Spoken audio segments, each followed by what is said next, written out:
Hi, Igor. So thank you very much for joining me, and I appreciate this, and I'm very much looking forward to you sharing your wisdom around water filtration with us. It's good to be here with you, Ari. Yeah, so I would love if you could just get started by telling us a bit about your background and how you got into kind of being interested in water and learning about water chemistry and all of that. Sure. Well, I guess water is such an obvious thing that people often overlook that when they're thinking about their health. But I got into it because I was always interested in nature. I was always a very inquisitive person, and biology was a favorite subject of mine. So naturally, I had animals and pets, and also aquariums. I took a lot of care to raise fish and to take care of the aquarium, which is obviously a lot of water chemistry is involved. So that taught me many years of experience with that. Taught me about water chemistry and how if the water is not just right, a lot of fish will get sick and die. And so that really got me into thinking about my own water quality. And so I started researching a lot of different water filters on the markets, and I couldn't find one that did everything it had to do that fit my needs. Whereas it removed the chemicals, did it intelligently, didn't strip the minerals out of the water, didn't waste any water, and filtered the widest range of contaminants possible. So I had to make one. Very interesting. So what were the big factors as far as why those filters didn't do what you wanted them to do, or maybe I should say, what did you want them to do that went beyond what you could find out there? Sure. Well, one of the biggest factors was fluoride. There was no, as far as I was aware at that point, there was no technology that could remove fluoride without causing other problems for the water, like, without denaturing it by removing the minerals. So that was a big one. And also, the company was started right around when Fukushima occurred with the radiation fallout. And that led me to realize there is no filter for radiation also that could address those issues adequately. So it all kind of came together, and there was some innovation involved, and so we got to work. Very interesting. Yeah. Okay, so we'll talk more about I guess the specifics of your filters a Sure. little bit later in this, but I would love also if we could just start by kind of giving a broad overview of what kind of things are in our water. So if we're people living in the Western world, especially the United States where you and I live, what kinds of things are in the municipal, city water supply that most of us are on? Well, there's quite a bit. First of all, there's contaminants that are leaching into the water, or could be leaching into the water from aging infrastructure, old pipes, lead pipes. There could be things leaching from agricultural areas. So if you're living by a farm, you could have pesticides leaching in there. You could have nitrates. You could have bacteria, coliform, things like that. If you're living by an industrial area, you may have volatile organic chemicals like VOCs. Also, drug residues have been found across the whole United States. Associated Press did a study on that.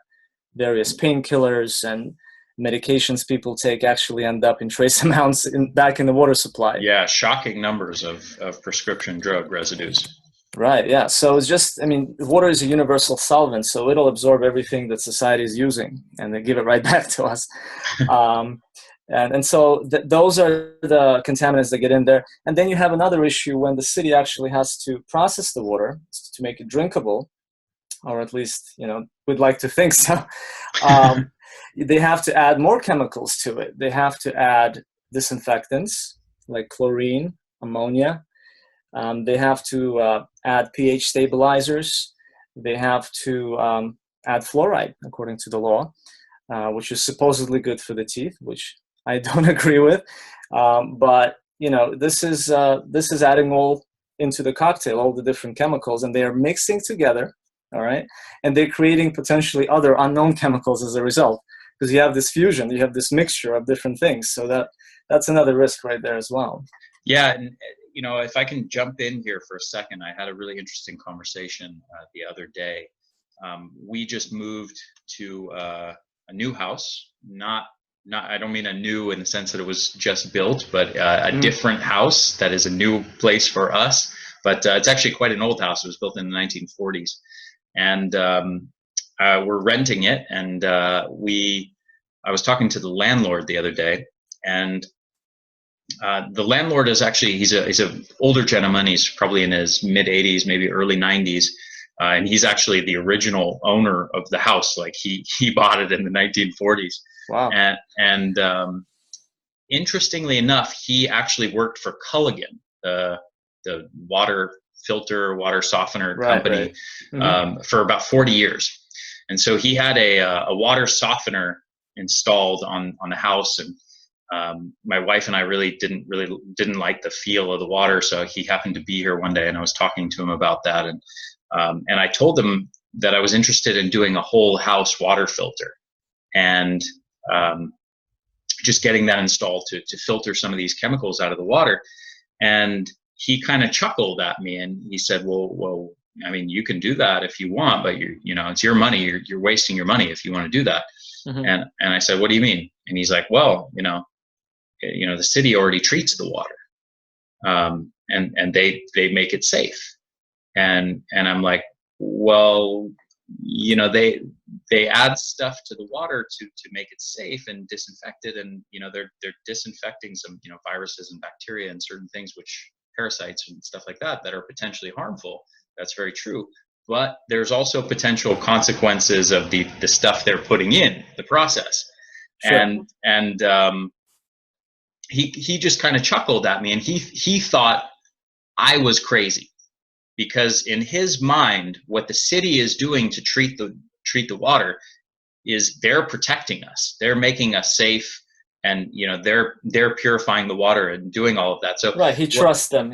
Yeah, exactly. And I'm just trying to kind of point out that there's almost like an old school view of what the city is doing to our water supply in terms of the things they're adding, chlorine and fluoride and so on. It's to help our teeth, our dental health, and to disinfect the water to make it safe for us. And then there's kind of the new school understanding, I would say, of the recognition that not all the chemicals that are being added to the water supply are good for us, and so on. So anyway, I just thought that was kind of an interesting aside as far as how people understand what the city is doing to our water. Yeah, it's interesting he thinks like that, even though he was in the water industry, right? Water filtration industry. Yeah.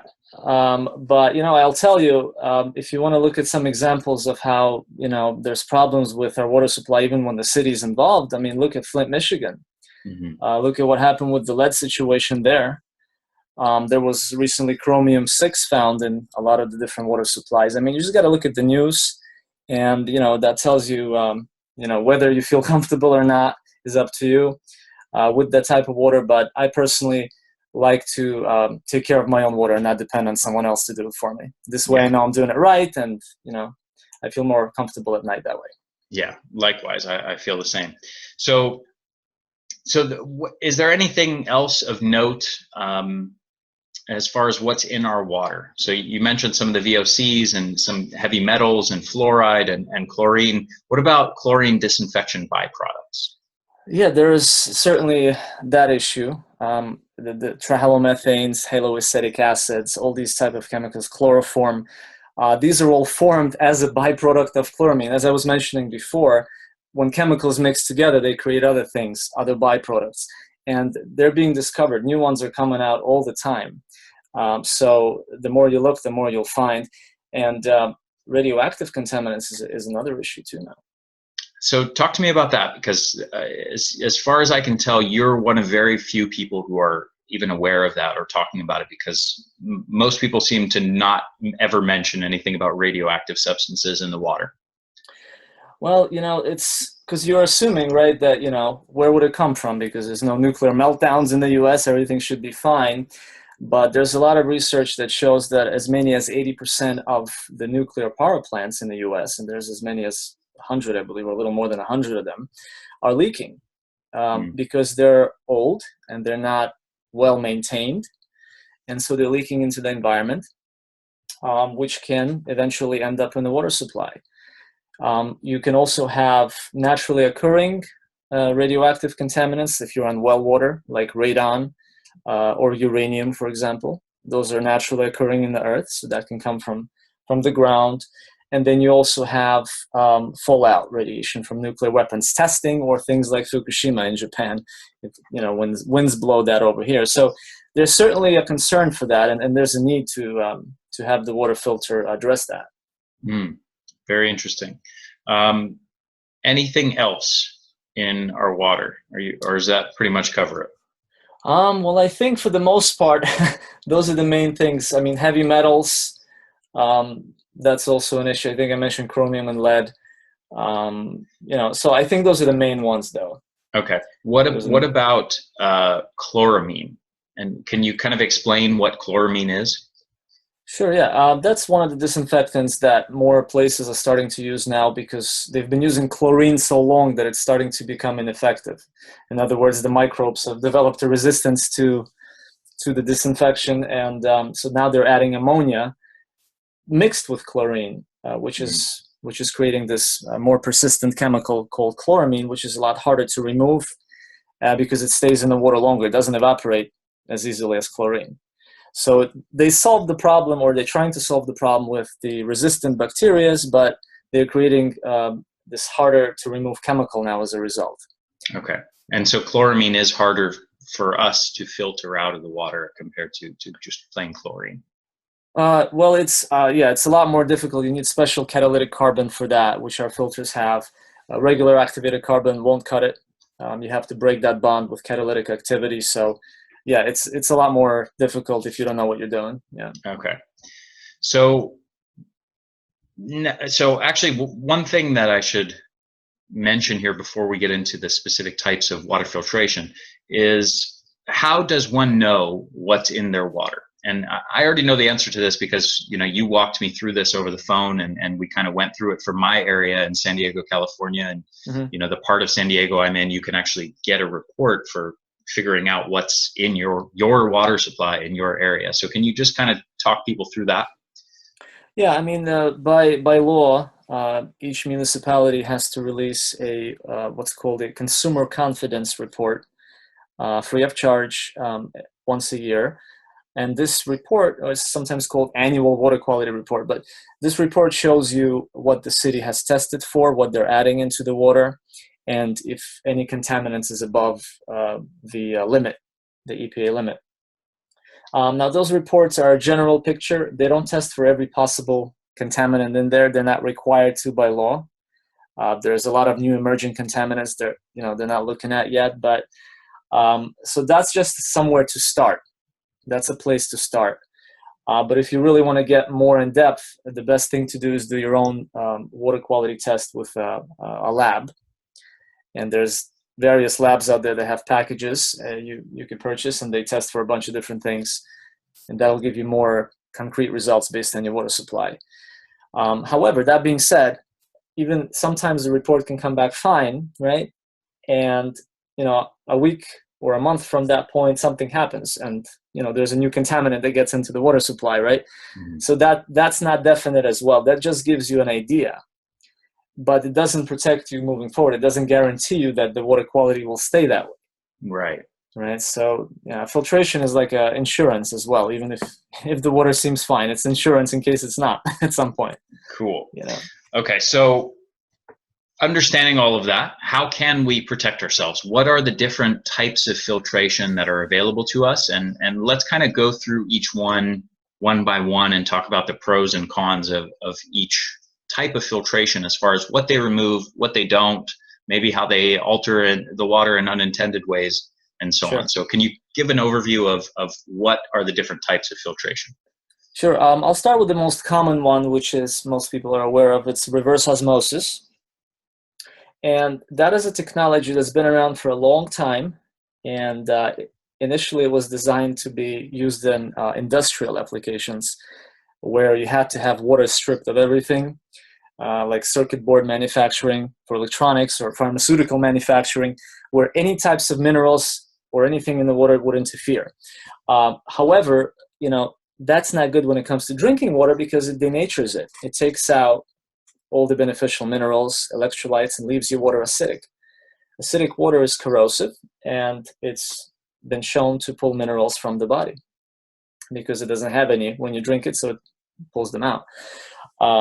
Now, reverse osmosis also wastes a lot of water, especially if you're in areas where water droughts occur and you need to conserve water.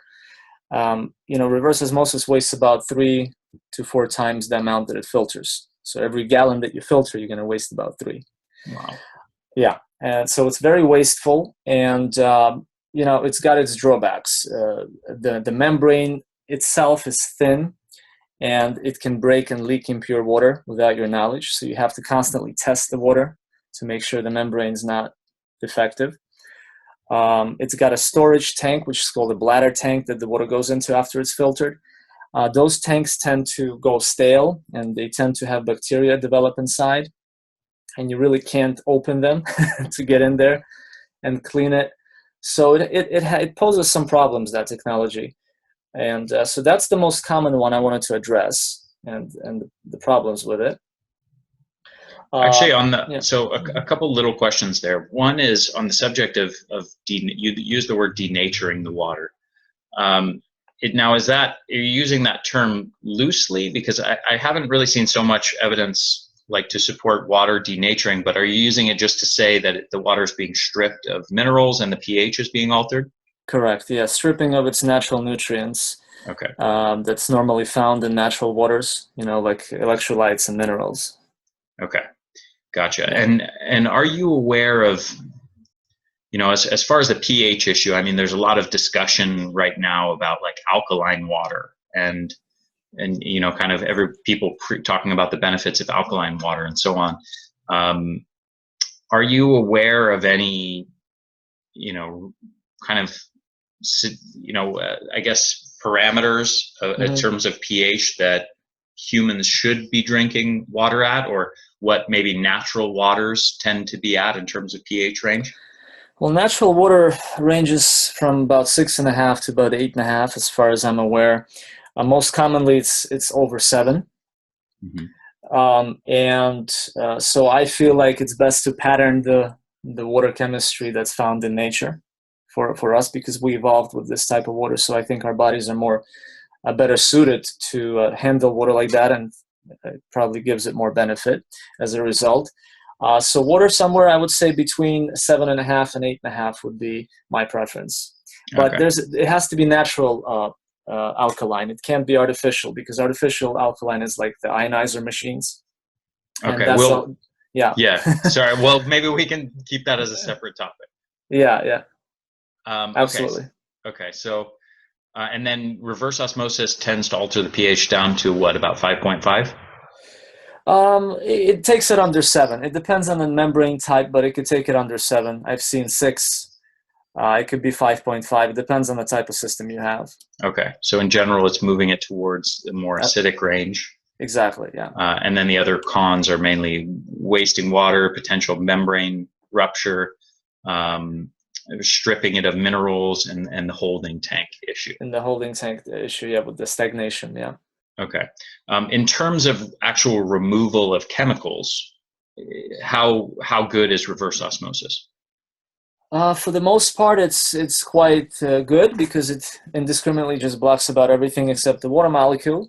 Some chemicals that are as small as water molecules, some gases could still get through. But it's pretty up there as far as the range that it can remove. As far as removal of contaminants. Yeah. Mm-hmm. Okay, gotcha. So where do you want to go next? Distillation, ionizers? Whatever you'd like. Okay, let's go into distillation. Okay. That technology also denatures the water, because minerals don't evaporate. When the water vapor comes up, it doesn't evaporate, so the minerals stay behind. And so you have water again without minerals, which means it's acidic. And the problem with distillation is it uses electricity, so it's going to be wasteful on the energy. And if you don't have electricity, you're out of luck. You're not going to have clean water if you ever have a power outage or whatnot. Plus, it takes time. It's not instant. Hmm.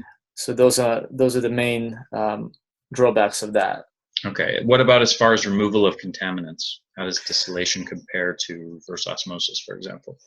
Well, certain contaminants could evaporate. Certain VOCs, the volatile organics, they evaporate with the excuse me, water vapor. And so if your distiller doesn't have a carbon filter, then those VOCs will go right into the distilled water chamber. Hmm. So you need to So, have some kind of carbon to filter that water anyway. okay. So yeah, I've read that if whatever chemicals have a higher boiling point than water will actually stay in the evaporated water. Yeah, So it'll rise up with the vapor. Yeah. okay. So you have to run distillation, and then the distilled water has to be sent through a carbon block. Or before, you can do it before that, or Okay. after. Yeah. Gotcha. I'd probably do it before when the water's still cold. Yeah. Okay. Is there any concern with the heated water? Because I know contacting plastics, because I know a lot of these distillers, I used to have one myself, Mm-hmm. and they collect the heat, the vapor, the hot vapor, and then it gets sent kind of into plastic components often. Yeah. I just wonder if maybe the heated water itself will actually leach more from the plastics. That's a great point. Yeah, actually, it will, because they did a study in Germany, and all plastic can leach, even the Okay. BPA-free one, under the certain circumstances. And there's a couple of criteria that determines how much plastic will leach. One, the temperature of the water. The hotter the water, the more it will leach from the plastic. Two is if the water is acidic or not. If the water is acidic, it's more corrosive. It'll react more with whatever it touches, so it'll leach more as well.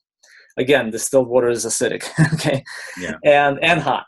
And then the third thing is contact time. So how long that water is in contact with a particular plastic.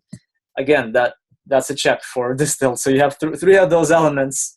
If your distilled system has a plastic chamber, it's going to be leaching quite a bit of plastic from that. Yeah. Yeah, interesting. So it's kind of this is such a tricky area because you can buy a type of filtration that is actually very effective in purifying that water of contaminants, yet at the same time, in the process of running the water through that filter, it may actually collect new contaminants. That's what I meant when I said I couldn't find something that did it right. You know, Right. it took one thing out and it created another problem. There's always something that's creating a discord. And yeah, that's what I meant. Yeah, interesting. Okay, so what next? So maybe go to ionizers next and talk about what those are doing, what they're not doing, and so on. Yeah, ionizers are generally not very good filters. Their main purpose is to raise that pH artificially because it's using electricity and metal plates to generate that pH. It's not actually using the real minerals to do that. And I've heard I haven't personally tested one, but I've heard some of my customers say that if you leave a cup of water that's, from an ionizer, and you leave it long enough on the counter, and you test that pH, it actually drops over time. It's like it fizzles out. So it doesn't sustain it. I haven't verified it, but this is what I'm being told. However, when you have natural calcium or magnesium, those stay in the water. That's real. That's true alkaline pH. Mm-hmm. So the ionizers create artificial pH, and then also they generally don't have a very wide filtration range. So they may not remove fluoride or radiation. And they also require electricity to function. So if you have a power outage, you're out of luck with that. And also they're very expensive. Yeah. They're very expensive. So now, I think there's better ways to do that. Okay. Now it's, from my understanding, it's primarily it's running electricity through the water with two metal plates. Right. Does it even remove any contaminants, or Well, it depends on which filter they have in there, because they generally have like a small pre-filter or two that the water goes through. Carbon block or something like that. Yeah, pretty much. That's the most common thing they have. Okay. Yeah.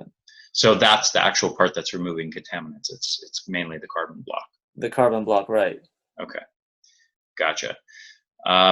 So expensive, not very effective filters, artificial kind of alteration of the pH. Anything else that's worth mentioning as far as ionizers? Well, it could potentially leach the metal from the plates. that it electrolyzes the water with.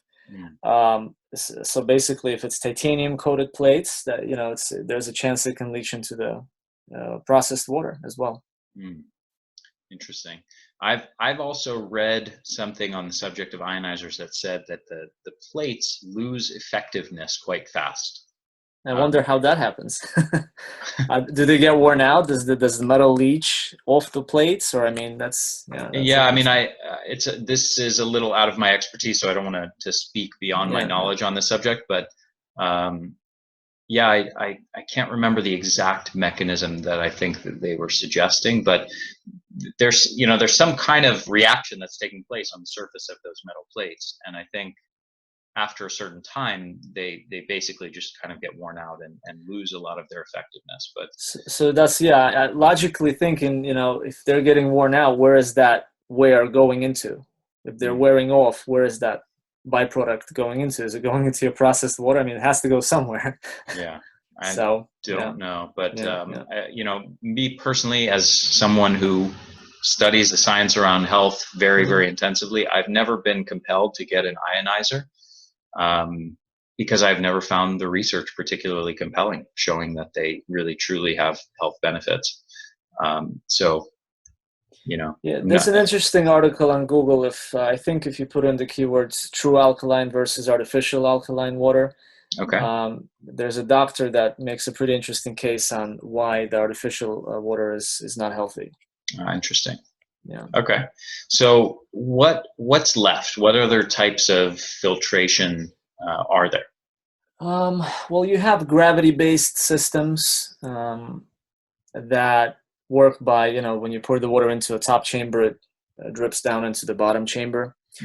And those are good for emergencies or, camping, or where you really have to pour water in from an external source where you can't hook it up to a plumbing. But those tend to get stagnant more often because you're always opening and closing them. You're touching them, air gets in there, so bacteria tends to, proliferate a lot quicker in those type of systems. And that goes for the pitcher units as well, like smaller pitcher units you put in the fridge. And so they're not as convenient because you have to wait for the water to filter. So if you're for everyday use, it's not that convenient, and you're limited to how much water you can get because of the reservoir. However much fits in that chamber, that's all you got until you refill it. So but for emergencies, I think they're good. If you have no way to get the water out of your faucet or plumbing system. Okay. Now, have you seen lab reports as far as testing the removal of contaminants with those kinds of filtration? And I know, I have quite a bit of experience with gravity filters, so I know that there's big differences in terms of the quality of the filter elements. Maybe the standard filter elements that come with the systems, the cheaper ones, aren't necessarily effective in removing that wide of a range of chemicals, but my understanding from looking at some of the lab reports is that maybe some of the high quality filter elements are quite effective in removing contaminants. Yeah, generally with gravity filters, it should be pretty thorough because it's a very slow process. So the water has a lot of time to go through the media and for the contaminants to get absorbed. But really, I guess it's you have to find the best one out there. I've personally looked at a couple. I just don't want to specifically mention any companies, but some of them aren't as effective as they say. And a lot of them don't disclose how many gallons were actually run through the system for the particular test. So they may show 99% removal for a lot of contaminants, but they're not actually telling you how many gallons that's good for. They may run only 5 or 10 gallons for the test. But when you actually start using it in real life and you're pouring several hundred gallons or 500 gallons, over a 6-month period through that, it's going to have a different result. That's interesting, and I'm glad you brought that up because it adds another layer of complexity to this discussion, because now it's not just a matter of testing the filters one time with one batch of water initially when the filters are new and saying, do these filters work? There's also this other question of, well, do the filters still work very, very effectively 2 months or 4 months into it, or does their effectiveness drop off dramatically very quickly? Exactly, and that's often overlooked and not mentioned in a lot of those reports. And that's a very important factor, is not only how much it removes, but for how long, for how many gallons. Yeah. Interesting. And is there any, I guess, way of getting insight into that, or is it based on like purely the size of, like the amount of carbon that's in a particular filter element? Meaning if it's a small filter element, then it will get overloaded very quickly and lose effectiveness very quickly? Yeah, that's reasonable. Yeah, I would say that's one sign, is the amount of media that's in the filter. If it's a small amount of media, you can't expect it to last a long time. And also the type of media. I'm always cautious when somebody doesn't mention what they're using in a filter, when they just say it removes all this, but they don't actually tell you what kind of carbon it is, or what kind of minerals they're using. You got to wonder. And also, is it an independent lab that did the test, or is it something they've put together on their own, right? It looks like a lab test, but there's really no lab there. So all these things have to be considered. Right. There's a lot of funny stuff going on in the water industry. Okay. So what about the pitcher water filters in terms of pros and cons? Well, it would be the same as the gravity fed. Gravity fed. If we're talking about some of the mainstream companies, the smaller pitchers you just put in the fridge, not those big ones you put on the counter. Those tend to be the worst because they're very, very small. They barely have enough filtration media in there. And then you have the water sitting in a plastic container after that, right? So those things, and it's not going to filter very much because they only have so much room. So it usually is just some kind of basic carbon media. Sometimes they have a resin, but again, capacity is going to be very limited on that. Okay, so fairly small range of chemicals that it's going to filter out, and then also going to lose effectiveness quite fast. Yeah, absolutely. And also they're prone to bacteria as well, because you're always opening, touching it, closing it. So there's a lot of contact with the filter media and the water chambers. So those tend to get fouled up quick. And same goes for those bottled water filters. Those are even worse. The tiny little filters in the bottle. You ever seen those? Yeah, I've seen a couple of those. Yeah, those are even worse as far as that goes. Okay. Any other type of filtration that we haven't covered? That's pretty much what I'm aware of. I guess the little faucet mount filters, I would say. Those ones that hook to the faucet in the kitchen. Yeah, those are also like entry-level filters that, like, that's the thing you buy when you first think, okay, I got to do something about my water. You just kind of, grab it off the shelf in the store. Right. But once you start researching more and more, you start to realize it's not adequate. It doesn't filter very much, and you start to look at something more advanced. Mm-hmm. Gotcha.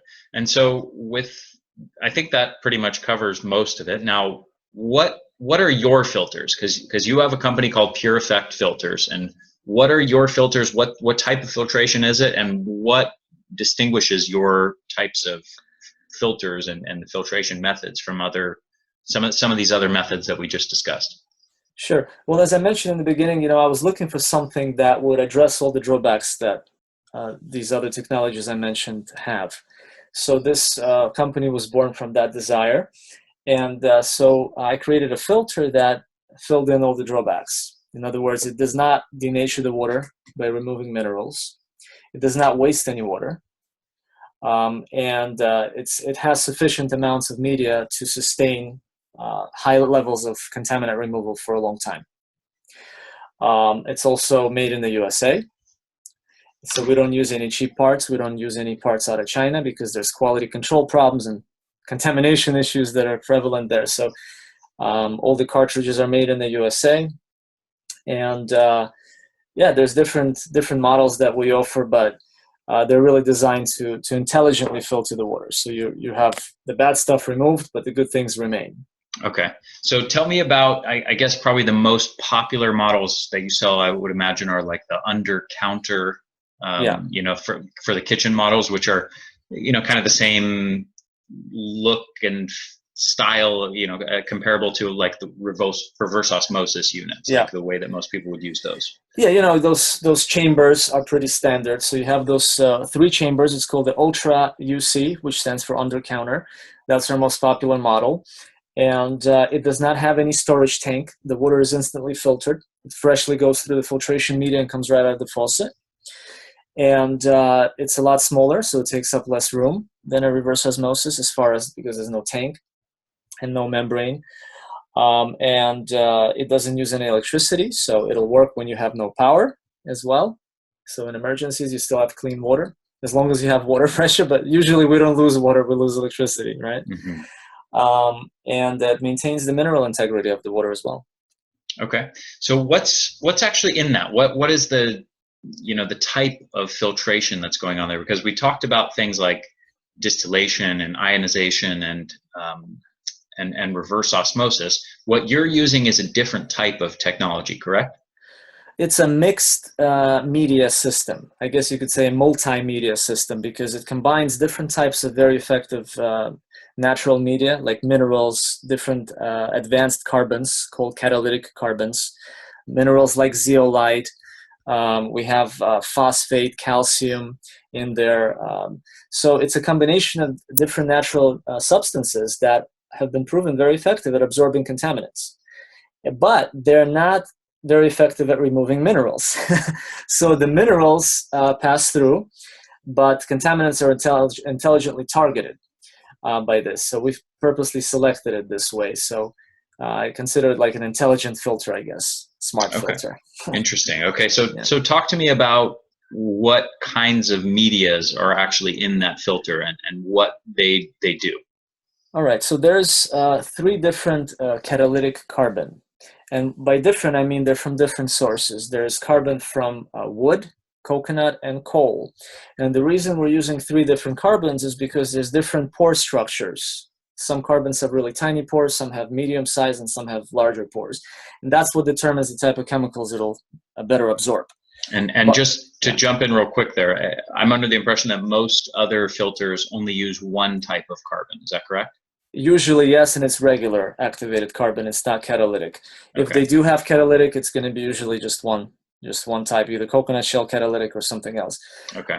So what we've done is we've taken 3 and put them in one system to give you a much wider range for the chemicals. And so that applies to VOCs, drug residues, pesticides, herbicides, disinfectants, chlorine, chloramine. By the way, the filter has been independently tested to remove chloramine for up to over 1,000 gallons, actually, up to 99%. Nice.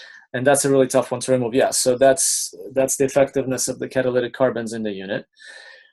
We also have natural carbon, calcium, and phosphate media, which reacts with fluoride. It's actually something we developed over 5 years of research, trial and error, because we wanted to get rid of as much fluoride as possible.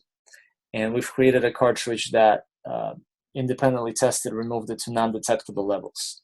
So, and that was down to below 0.05 milligrams per liter. Nice. Which is extremely low, and it couldn't detect it even at that level. So very effective on fluoride, and it's natural. It's not using the aluminum, synthetic aluminum, which is called activated alumina, which a lot of companies use. It's a cheaper media. Yeah, I've seen that the fluoride removal medias that many people use are that activated alumina. Now, is the problem there that it can potentially leach aluminum into the water? Well, it's aluminum based, but it's not the actual heavy metal aluminum. It's the oxidized form. It's like a ceramic. Okay. It's like, rust is oxidized iron. So alumina is oxidized aluminum. So it's kind of lost its, I think, heavy metal concerns. That's why it's approved for use in the water supply. But it is very pH sensitive. So it prefers a low pH, acidic pH. That's where it actually works effectively to remove fluoride. Yeah. That's where it works the best, and it's also the capacity is also very limited, and it needs to have a very slow flow. You have to be like at 1/10 of a gallon a minute or something like that, which is prohibitively annoying for everyday use. Right, because if you're actually using the water in your house, for example, if you've got the kitchen faucet on and your kid's taking a shower and somebody's outside with a garden hose watering the yard or something like that, or even not even necessarily that extreme, but you have a lot of water that's being used, it's increasing the rate of water moving through that filter, which you're saying is going to decrease the effectiveness of that media removing the contaminant. Right, and just to clarify, when I said 100% or virtually 100% removal on the filter, that applies to our kitchen units, the ones that go under the sink or above counter. For Gotcha. the whole house, it's not going to be quite as high because of what you just said. It's Okay. still with our system, even high flow rate makes it more difficult to remove the fluoride. So Gotcha. it's going to be less than 100% on the whole house. Okay. Okay. So those are the problems with the activated alumina, that it's requires a low pH, it requires a very slow movement of water through the filter, and it loses its effectiveness relatively fast. Correct. Yeah. Okay. So you're using a non-activated alumina fluoride removal technology. Yeah, it's a combination of carbon, calcium, and phosphate in a unique formulation. Okay. And this is a specific type of media that's sold for this purpose and proven to be effective in fluoride removal. Well, we formulated this cartridge is called the Fluorsorb Max, and we formulated it and we've tested it as well. Yeah. Nice. And you said it's more than 99% effective?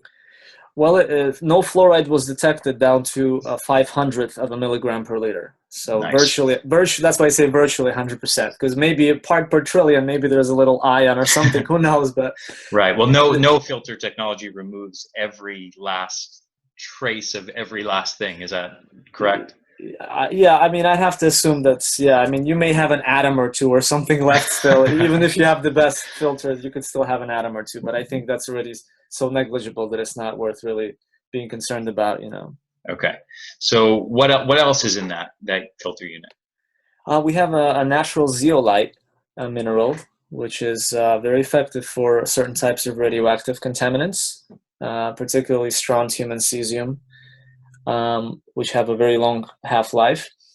And it's a natural mineral that traps the radioactive ions by a process called ion exchange. Whereas when radioactive cesium, for example, passes through this zeolite, the zeolite releases a non-radioactive sodium ion or atom, and in exchange, it absorbs the higher preferred strontium. So it has a higher preference for radiation, but it releases a non-radioactive in exchange. So very unique process. This is actually how minerals get exchanged in nature, in the earth, in the soil, in the lakes and rivers. So it's a very unique process. Nice. And is there anything else in there? Yeah, we have some natural calcium, a small layer of natural calcium, which helps to adjust the pH. If your water is acidic, it naturally helps to raise it. And we also have something called KDF55 media, which is a purified copper and zinc, and it works like a magnet. In other words, it attracts heavy metals to itself as the water passes through. Because copper and zinc are opposites. One is a positive, one is a negative, and together they create a charge that allows the heavy metals to adhere to them. Nice. Adhere to that media. So yeah, that's pretty much it for the best-selling system that we have, the 3-chamber unit.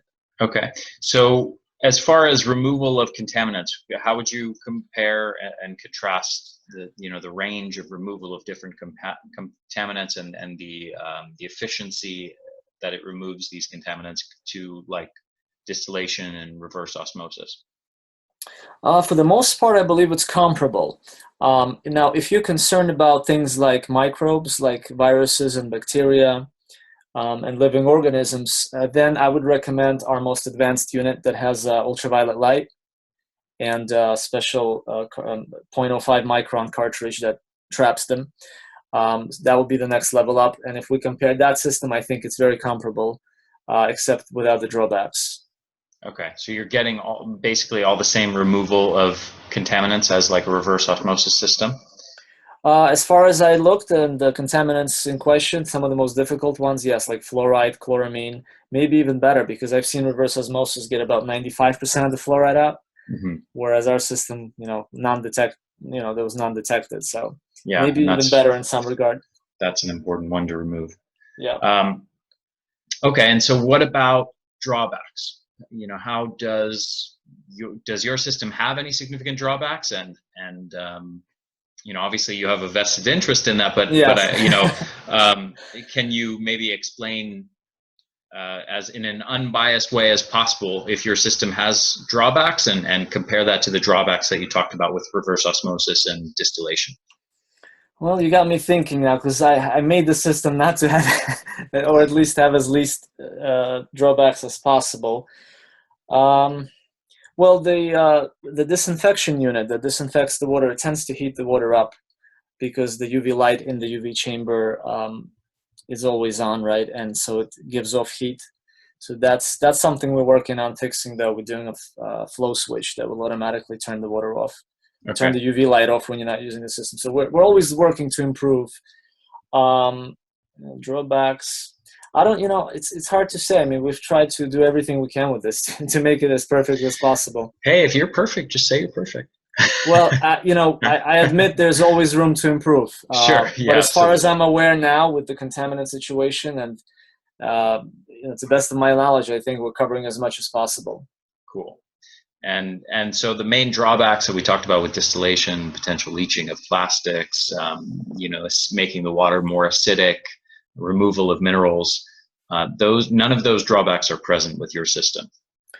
I don't believe so. I mean, leaching of the plastic is pretty much, the risk is almost not there because the water is cold going through our filter. It's going right through the filtration media. So it's freshly filtered, so it has no time to really absorb anything, right? It's going through the media that takes out the plastics. And the water is not acidic. So all the main risk factors for leaching are eliminated with the system, even though the housings are plastic. That's to keep the costs reasonable, because if we do stainless steel, it's going to make it less affordable for a lot of people. And really, there's no need because of the things I mentioned. I don't believe there's any risk of leaching there. Okay. Very cool. So I think that pretty much covers it. I mean, this has pretty much been a comprehensive guide to understanding what's in your water and how to get it out effectively, packed into 45 minutes or so. So I hope your audience finds it useful and helpful. I'm sure they will. So thank you very much, Igor. It's been an absolute pleasure, and I really appreciate taking the time to share your wisdom with my audience. Thank you. Thank you for having me. Okay. Take care. Bye-bye.